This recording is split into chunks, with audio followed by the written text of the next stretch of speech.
Assalamualaikum warahmatullahi wabarakatuh. Alhamdulillahirabbil alamin wassalatu wassalamu ala anbiya'i wal mursalin wa ala alihi wa sahbihi ajmain. Alhamdulillah, segala puji hanya bagi Allah, salawat dan salam kita sanjungkan ke atas Rasulullah SAW beserta keluarga, sahabat dan orang-orang yang mengikuti beliau ila yaumiddin. Alhamdulillah, saya bersyukur kepada Allah telah berkumpul kembali bersama keluarga setelah sebelumnya saya dan suami dirawat di rumah sakit dengan gejala berat, di mana saya yaitu dengan gejala berat dan dengan komorbid yaitu DM dan penyakit jantung koroner. Saya dirawat selama 33 hari, di mana sekitar 15 hari di ruang ICU, kemudian 3 hari di HCU, dan 15 hari di ruang perawatan COVID. Ya. Anak-anak saya juga positif, jadi kami sekeluarga yaitu positif COVID-19. Anak-anak gejala ringan sehingga isolasi mandiri di rumah. Alhamdulillah semua dimudahkan oleh Allah segala urusannya. Saya mengucapkan terima kasih yang sebanyak-banyaknya kepada semua tim penanganan COVID-19. Terima kasih juga kepada semua tim di rumah sakit yang telah membantu merawat kami, kemudian juga kepada semua keluarga, tetangga, sahabat-sahabat, dan semua pihak yang terkait yang tidak saya sebutkan satu persatu. Alhamdulillah, saya ingin sharing pengalaman yaitu dirawat dengan COVID-19 dan saya dengan komorbid dirawat di rumah sakit, yaitu saya ingin sharing pengalaman spiritual bagaimana yang pertama kali ketika saya sakit, yang pertama saya ucapkan adalah ya Allah, aku ridho. Dengan ridho itu jadi alhamdulillah Allah memberikan satu ketenangan. Kenapa ketenangan itu? Alhamdulillah karena saya ada komorbid yaitu dengan DM dan jantung, sehingga ketika saya panik maka itu akan berdebar jantung saya ya. Kemudian juga selain berdebar jantung saya, pada saat itu kondisi saya yaitu sesak nafas, sehingga kalau panik maka itu akan menjadi sesak, bertambah sesak, sehingga apa yang saya lakukan, ya Allah aku ridho, sehingga itu akan membuat saya menjadi tenang. Kemudian pada saat itu sebelum saya dirawat, saya mengalami gejala yaitu demam 38 derajat Celcius, kemudian mengalami batuk dan juga sesak nafas. Suami terlebih dahulu dirawat di rumah sakit, kemudian saya dirawat di rumah sakit. Dan pada saat ini saya bersyukur pagi hari ini seperti biasa saya akan melakukan yaitu apa yang sudah diajarkan di rumah sakit untuk tetap dilakukan di rumah, yaitu latihan untuk nafas dalam, di mana memang paru-paru saya pada saat di ronsen itu sebagian besar putih, tapi alhamdulillah itu sudah semakin berkembang ya, sudah semakin membaik, sehingga saya perlu latihan nafas dalam yang telah diajarkan alhamdulillah pada pagi hari ini, yaitu dengan menarik nafas dari hidung kemudian dikeluarkan melalui mulut seperti meniup. Saya akan praktekkan. Alhamdulillah setiap saya sudah melakukan sholat subuh pada pagi hari ini, kemudian saya akan melatih nafas dalam.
Ini bisa saya lakukan sampai 20 kali, minimal 3 kali sehari atau setiap 2 jam, dan kapanpun bisa saya lakukan.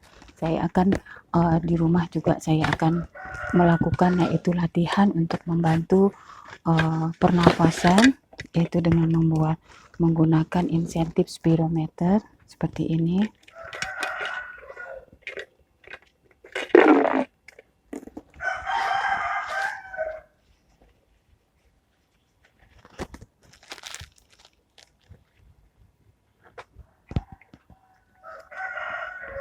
Dimana pada awalnya di sini ada 3 bola, yaitu merah, hijau, dan kuning. Pada awal latihan saya hanya mampu sampai untuk menaikkan bola yang merah, kemudian bertahap bola hijau sampai dengan bola kuning.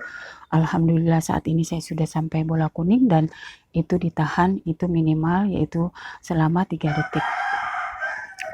Ini dimasukkan dan kita menarik nafas sekuat-kuatnya semampu saya.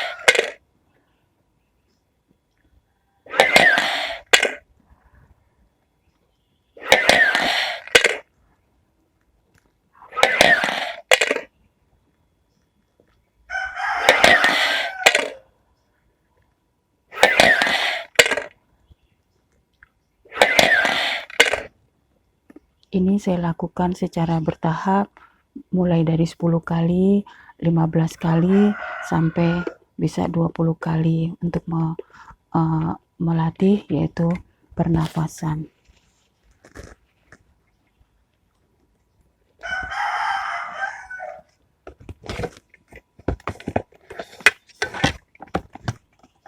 Untuk selanjutnya saya nanti akan sharing, yaitu dari mulai awal saya masuk rumah sakit, kemudian ketika di rumah sakit, dan bagaimana persiapan pulang ketika di rumah sakit. Karena ketika saya pulang itu karena saya sudah lama dirawat 33 hari, sehingga saya harus latihan secara bertahap, yaitu untuk mulai dari duduk di samping tempat tidur, kemudian berdiri, berjalan, dan pada saat saya pulang itu baru belajar untuk berjalan. Dan setiap pagi biasanya saya akan, setelah latihan pernafasan, kemudian saya akan latihan untuk berjalan di sekitar rumah, ya, untuk berjalan sekeliling rumah. Nah, kemudian setelah itu saya akan sarapan, kemudian minum obat dan melakukan aktivitas selanjutnya. Tetapi pada bagian yang pertama ini saya akan sharing bagaimana pengalaman spiritual, ya, spiritual ketika dirawat di rumah sakit. Untuk memudahkan saya menggunakan singkatan untuk memudahkan saya memberikan sharing. Dan sharing ini alhamdulillah ketika saya di rumah, ketika saya membaca Al-Quran dan terjemahannya, Masya Allah, ayat-ayat itu ternyata Masya Allah, itu sesuai apa yang saya rasakan, sehingga saya ingin berbagi. Mudah-mudahan ini menjadi motivasi untuk semangat terus bagi yang sakit, untuk semangat tetap semangat bahwa kita akan sembuh insya Allah dengan izin Allah, ya, karena kita mendapatkan COVID-19 ini pun itu adalah semua qadarullah, ya. Seperti saya pun sudah berusaha sebelumnya untuk menjaga, yaitu menjaga jarak, kemudian memakai masker dan selalu mencuci tangan. Bahkan ketika habis dari pulang dari luar ke rumah itu mandi dulu dan lain sebagainya. Tapi semua itu adalah qadarullah, ya. Bagaimana ketika kita sakit, yang pertama tadi adalah tidak panik, ya, sehingga tidak menambah sesak. Kemudian bagaimana kita bersabar dan juga kita ridho. Yang selanjutnya saya akan share tadi singkatannya, itu dengan spiritual Islam. Yang pertama S-nya itu adalah sabar dan sholat, kemudian P-nya itu adalah pasrah, kemudian I-nya adalah istighfar, kemudian R-nya yaitu ridho, kemudian I-nya lagi itu adalah ikhtiar, kemudian T-nya itu adalah tilawah Al-Quran, U-nya adalah ujian, A yaitu asyafi, kemudian L-nya yaitu lapang dada, itu adalah singkatan dari spiritual. Kemudian Islam, dimana yang pertama singkatan yang saya coba untuk menyingkat untuk memudahkan menghafal, I-nya itu adalah iman kepada takdir Allah, yaitu qadar Allah. Kemudian yang kedua S-nya itu adalah sholawat kepada Nabi. Kemudian yang ketiga yaitu L-nya lazimkan untuk berzikir, A-nya itu amal soleh, dan kemudian M-nya itu adalah munajat, berdoa kepada Allah. Insya Allah Allah akan sembuhkan. A'udzubillahi minasyaitonirrajim. Ud'uni astajib lakum. Ya, berdoalah maka Allah akan kabulkan. Dan alhamdulillah Allah telah berikan kesempatan kesehatan saya lagi untuk kami sekeluarga untuk menghirup nafas kembali yang tadinya kami sesak ya, tapi sekarang sudah Allah berikan. Nah, untuk satu persatunya saya mencoba untuk apa yang telah saya baca di dalam terjemahan untuk satu persatu dari spiritual Islam itu sendiri.